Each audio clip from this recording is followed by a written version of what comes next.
Alright,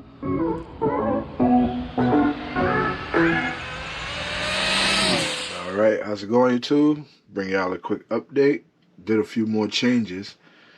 For one, so when I put the car down on the ground, it should no longer rub. For one, that right there should help.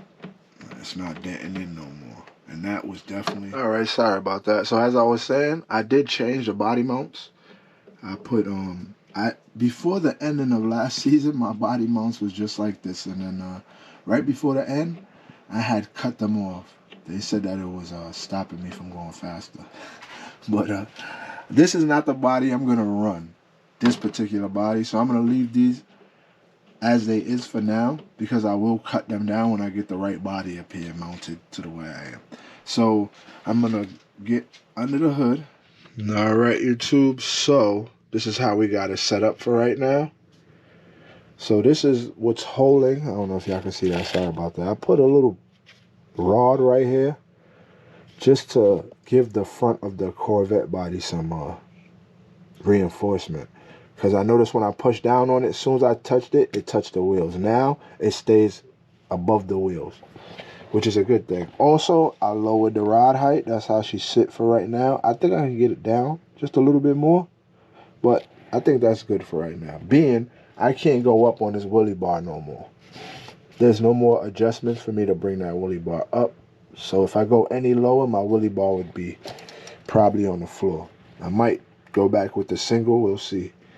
So I did, besides the mount, I redid the shocks.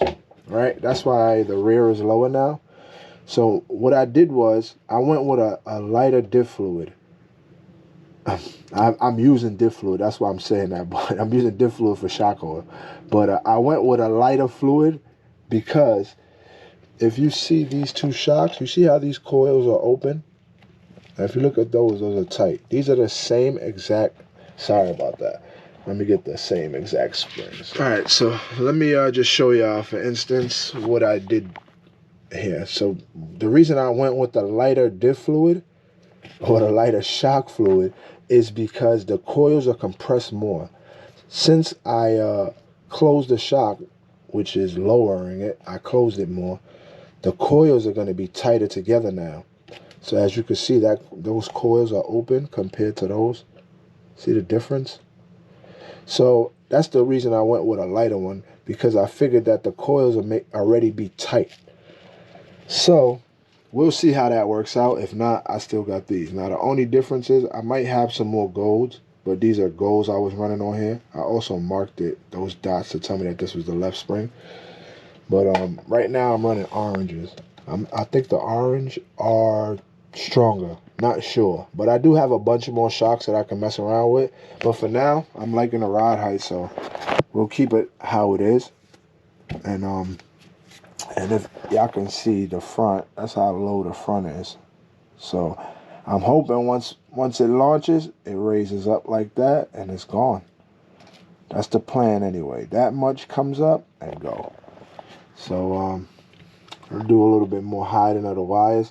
The only reason I have the motor turned sideways is because my wires weren't long enough.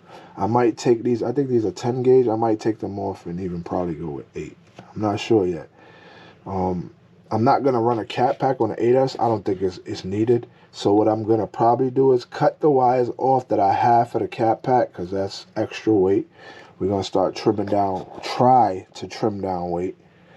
And I'm still hoping, I haven't tested it yet. We'll get to the remote in a bit, but I haven't tested it yet, so we won't know if how I have it set up is correct, meaning like if the car will go straight. So I'm hoping that it does.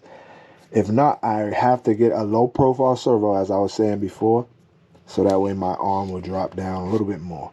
That way I won't get no bumps there. Right now, the way the car is set up, as y'all can see, I'm not getting no bumps there because it's already as low as to the ground as can be. So there's really no travel. And I'm hoping that I don't need travel in the front, because once it take off from the line, it should just, like my man Power Man say, the front's just along for the ride. So that's what I'm hoping. So yeah, I'm tightening up, getting a few things tight. Now, to get to the remote, I haven't tested it yet, but I did take a little video of it just in case the person who I'm sending it to wanted, for some reason it gets there and it's not doing what it was doing. I have a video of it, and I'll post it right now just to show y'all what it was doing. There's no hand on it. All right, now I'm gonna put my hand on it. See, it don't go back to neutral. I calibrated already, if you're gonna see that. Then if I turn right, that's brake applied, gas applied. And the more I mess with it, sometimes it gives it more brake than normal. But that's the problem I'm having with it.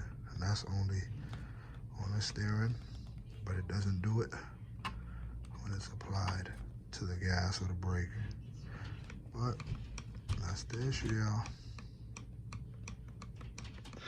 Yeah, that's pretty much the issue I'm having with the remote.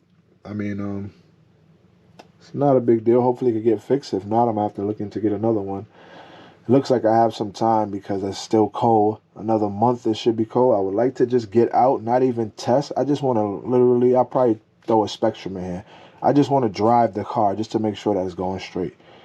Make sure that all everything's aligned. And then we'll go from there. I still haven't got the floating body mounts for this, which I seen on JSRC site, if I'm correct.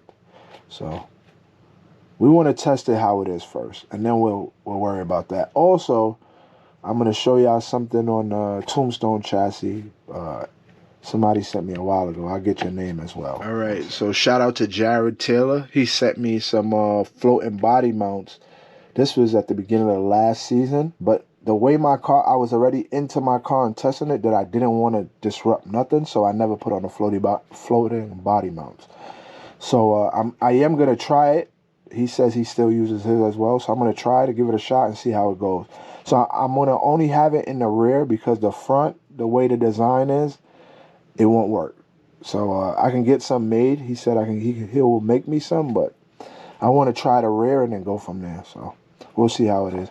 But I have yet to set up the V2, so I won't know how it's going to be set up for him to design it. So anyway, we'll get to that. But I want to shout out to Power Mad Racing. He's one of the fewest guys that I've seen running Traxxas base still. Now, my boy Jay makes a good point. So we was talking, and I noticed Power Mad said something about his gear ratio. Now, this is just putting it out there. So if I'm at a 7-8-7 gear ratio, right? And for instance, somebody with an AE, Apollo, or whatever has the same gear ratio as me. Now, I'm just asking this question. Whether I know the answer or not, I just want to hear y'all opinion. So if we both have the same gear ratio, right, what makes it a big difference? If I'm running 787 and an AE, this is Traxxas base 787, and an AE which is a Team Associated or even a Locio TLR, whatever you want to say, is running the same final drive of a 787. Hopefully I said the same numbers, but the same numbers.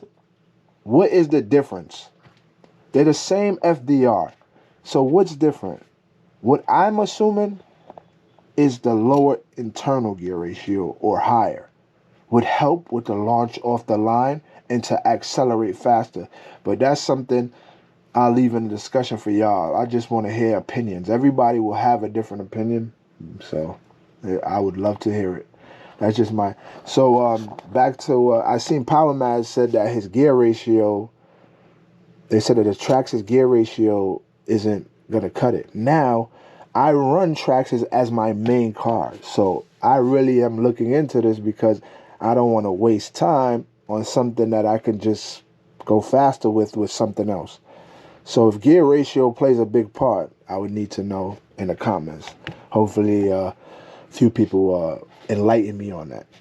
So let me get the tombstone up here and then we'll go from there. But yeah, sorry about that. Before I get to the tombstone, just want to let y'all know I have another battery coming. It's a 9000. I can't say much on it. It's a shout out to I'll get your name. All I'm gonna say is Kava. Shout out to Kava. So Got a new battery coming. Probably get 2 of them. I'm not sure yet. But we're looking forward to that. And I'm looking forward to running this car. I've been working on it for a while. Went through shocks. Remind you, I have the old set of shocks. So went through shocks, turned the servo around. We did a lot of things to this car. And I'm hoping that it's going to still be in the same roundabouts as where it was last year. But even faster because, and I'm not meaning like ET-wise, but with the setup of the car. I'm hoping that the setup of the car is on the money. So we'll see. Let me get the VT. All right, this is still the V1 Tombstone, but I just wanted to show y'all the floating body mounts. So the way he designed them, they literally just come off of the rear hubs on both sides. So when you push down, see that?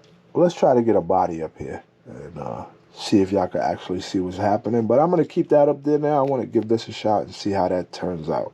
1 second, guys. All right, this is with the body on. So just to give y'all a quick glance. So when I push down on the rear suspension, y'all can see how that moves. So we're going to see how this works out. I'll probably even use this same old body. Reason being, everything's lined up. But the reason being is because I don't want to make holes in a new body and this don't work for me. So we're going to give it a shot with this same body and run it and see how it is. Now, I think it might work perfect. And I'll get to the front to show y'all why I couldn't use the front. But yeah, these works perfect for what it is. And he sent me a few. So I have aluminum rear hubs. So if you have plastic ones, that's stock, or the RPM ones, he sent me ones for all of those. So, but yeah, as y'all can see, you see the suspension move and that stay there? That's what I'm hoping how it works. We'll see. But anyway, he gave me some front ones, and being that mine is set up the way it is, it comes right here and it touches. So I would just need it to like redesign the fronts and give those a shot. But I'm going to give the rear a shot first, and we'll see what happens. So y'all stay tuned for that. Can't wait. So as far as the remote, we got to wait for that. On the site, it says 6 weeks to 8 weeks. So we'll just be hanging in there tight and looking forward to the race season.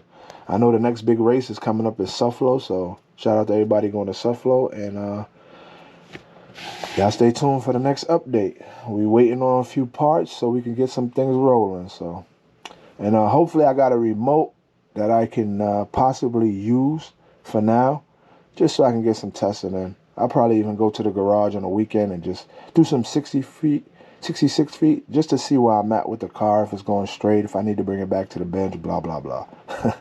All right, guys, thanks for tuning in.